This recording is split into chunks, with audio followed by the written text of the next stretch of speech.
Bienvenidos a Economía en Breve del 7 de agosto del 2022 con lo más relevante del acontecer económico. Les recuerdo que este programa está disponible de entrada a mis suscriptores en alguna de las modalidades que pueden ver en esta lámina y en 2 semanas queda abierto a todo el público. Comienzo por invitarlos al próximo webinar de perspectivas económicas del próximo martes 16 de agosto en el que abordaremos los temas más relevantes del entorno económico y político de México.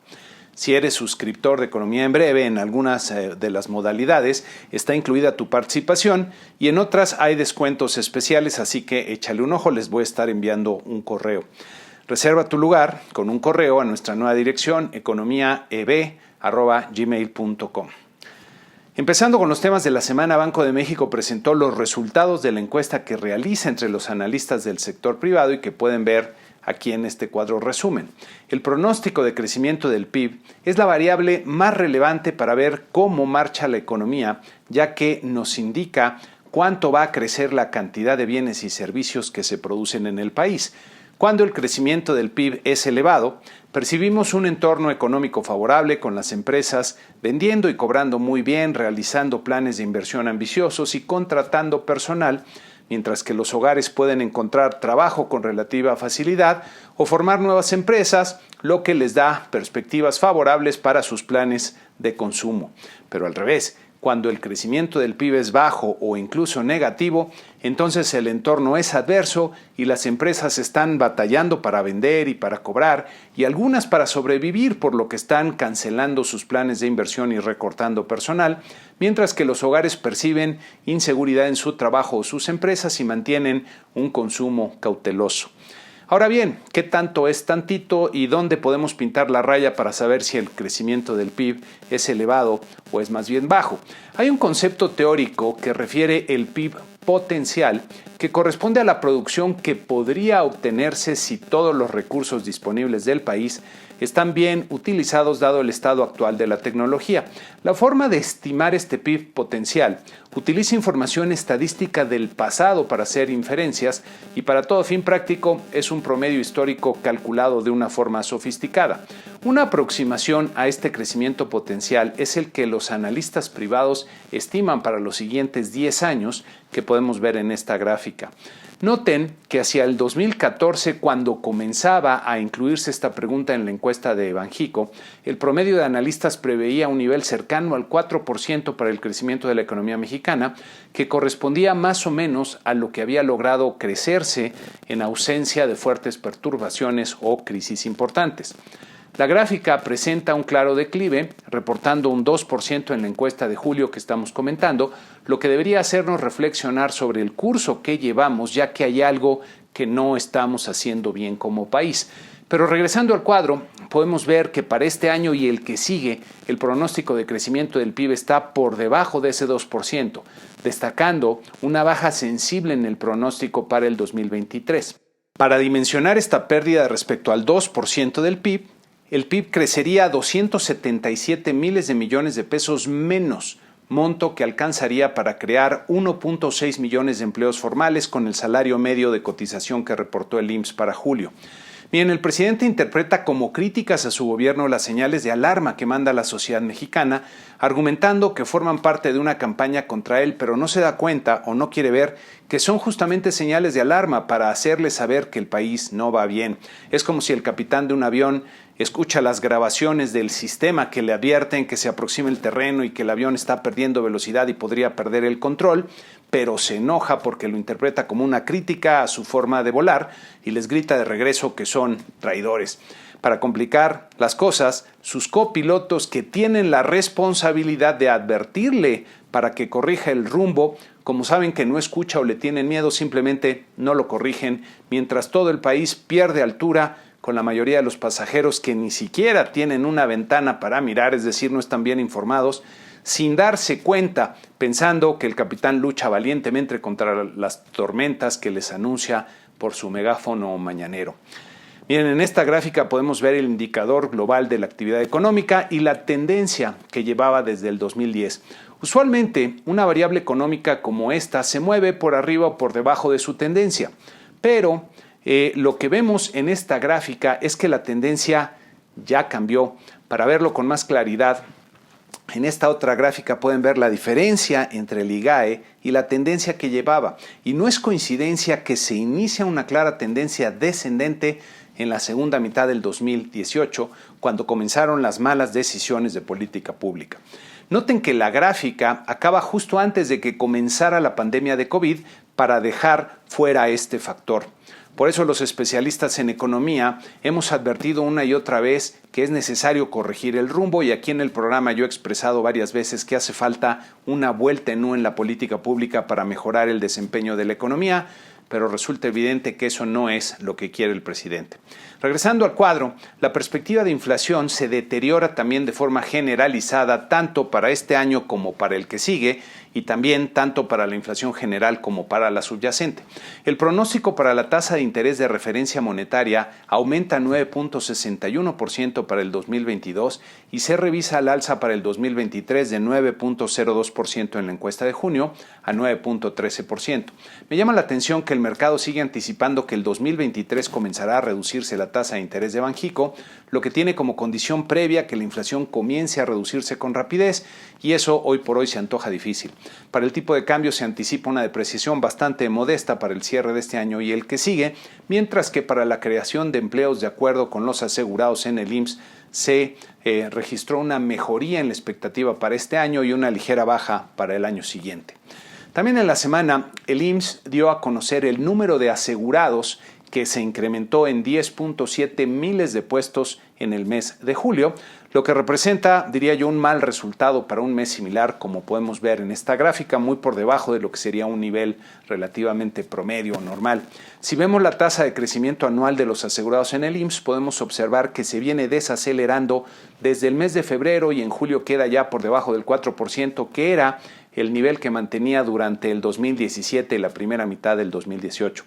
Otra forma de dimensionar la evolución de los asegurados en el IMSS es compararla con la población de 15 años y más, como vemos en esta gráfica, que luego de alcanzar un máximo en el 2018, se comienza a reducir en el 2019, cae fuerte durante la pandemia y a la fecha pues no ha logrado recuperarse.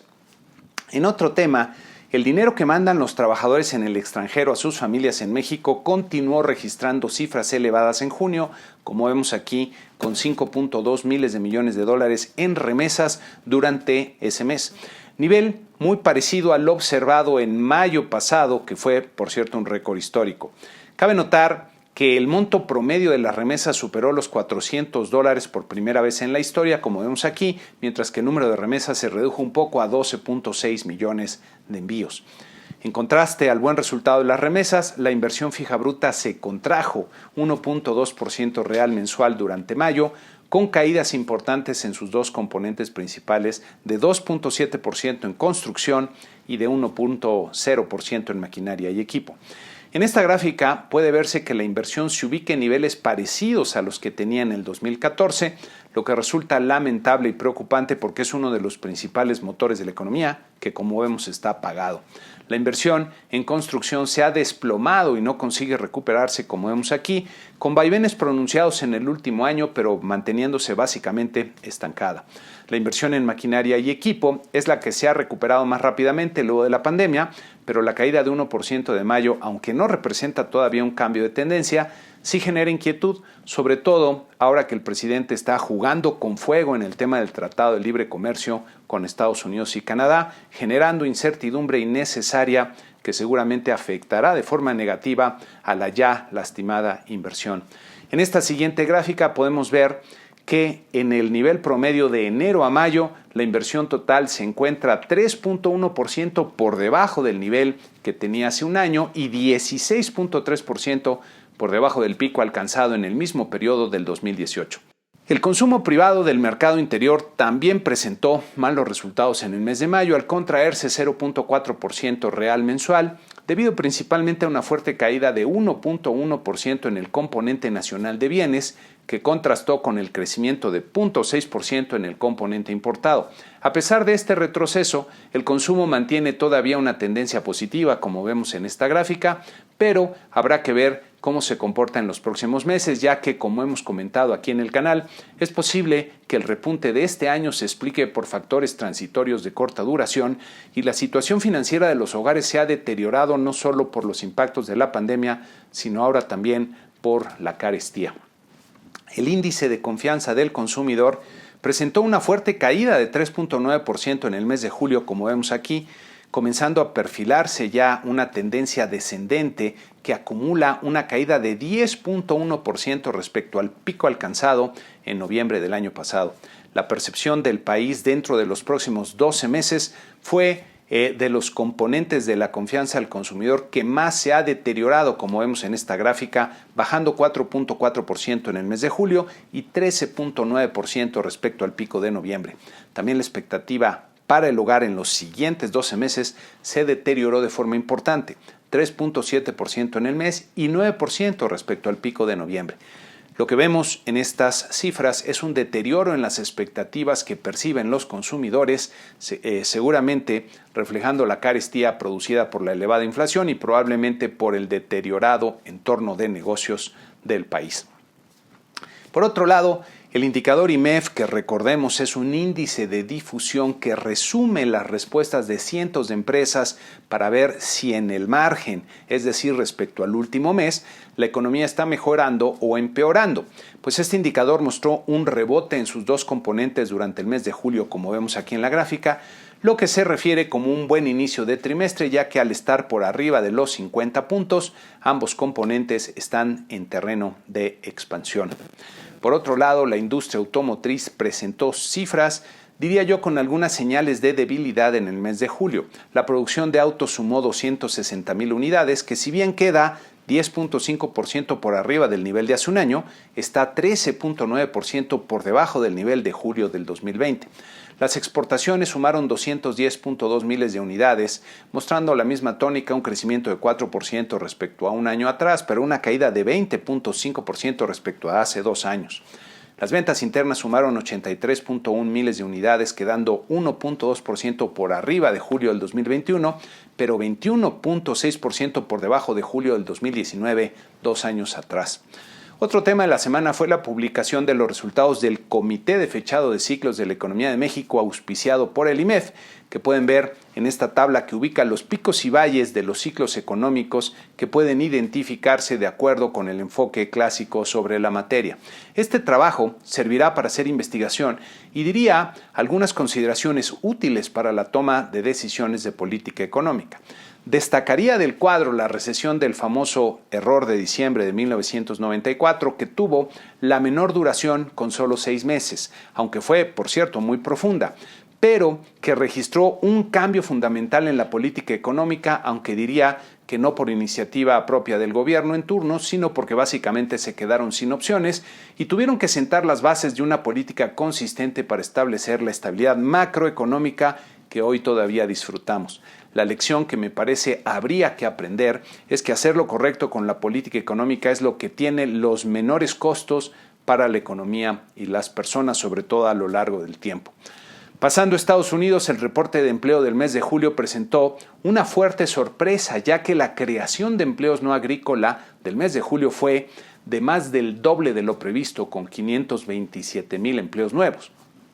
La tasa de desempleo se redujo una décima más a un nivel de 3.5%, que es el nivel más bajo que se ha observado desde 1953. Las remuneraciones medias por hora, que es una medida de los salarios que se pagan, crecieron 0.5% en junio, superando el 0.3% esperado por el mercado y manteniendo una tasa anual de 5.2% que, como vemos en esta gráfica, pareciera estarse estabilizando en un nivel elevado por arriba del 5%. Estos resultados reflejan un mercado laboral al rojo vivo que apunta hacia una mayor persistencia de la inflación y a la necesidad de una política monetaria verdaderamente restrictiva por parte de la Reserva Federal, que hasta el momento se ha mantenido confiada en que tasas neutrales, entre comillas, serán suficientes para contener el brote inflacionario. Me pareció, por cierto, muy buena la entrevista que Bloomberg le hace a Larry Summers, destacado economista que fue secretario del Tesoro, y que refiere su preocupación de que la Reserva Federal pueda aflojar la intensidad del ajuste monetario si comienza a verse resultados en la inflación un poco más baja en los siguientes meses. Summers dice que no puede defenderse que estemos en tasas neutrales y advierte que si no se actúa con la debida firmeza, se estaría creando un escenario de estanflación.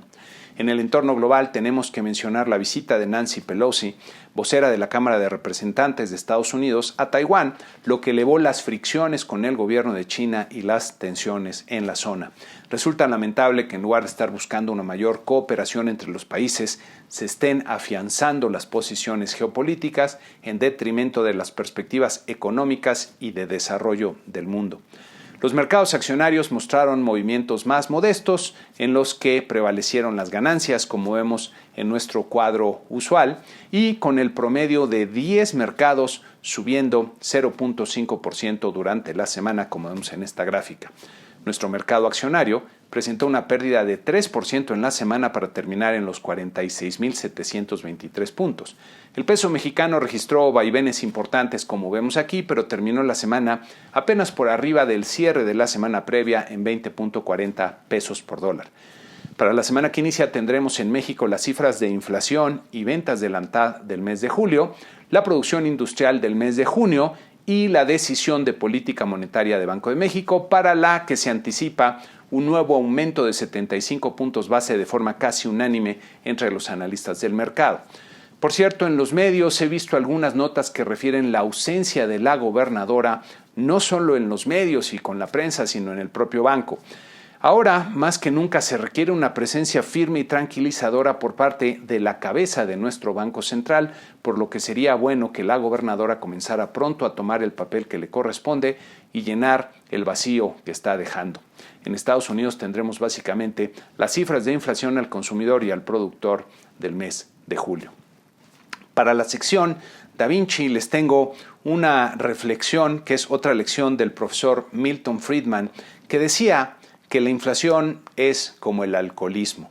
Al principio, cuando empezamos a tomar o a imprimir demasiado dinero, los efectos buenos llegan primero y los efectos malos llegan después. Es por eso que en ambos casos hay una tentación a beber demasiado y a imprimir demasiado dinero. Pero cuando se trata de la cura, entonces ocurre al revés. Cuando dejas de beber o dejas de imprimir dinero, los efectos malos vienen primero y los buenos efectos vienen después. Es por eso que es muy difícil persistir con la cura en ambos casos. Ojalá que los banqueros centrales de la actualidad hayan aprendido bien esta lección, porque la van a necesitar. Y con esto concluimos este programa número 276. A todos mis suscriptores les reitero mi agradecimiento, y a los que todavía no lo son los invito a suscribirse, ya que si buscan verán que no hay otra forma más breve, dinámica y diría yo completa para estar bien informados del acontecer económico de México. Muchas gracias y que tengan una excelente semana.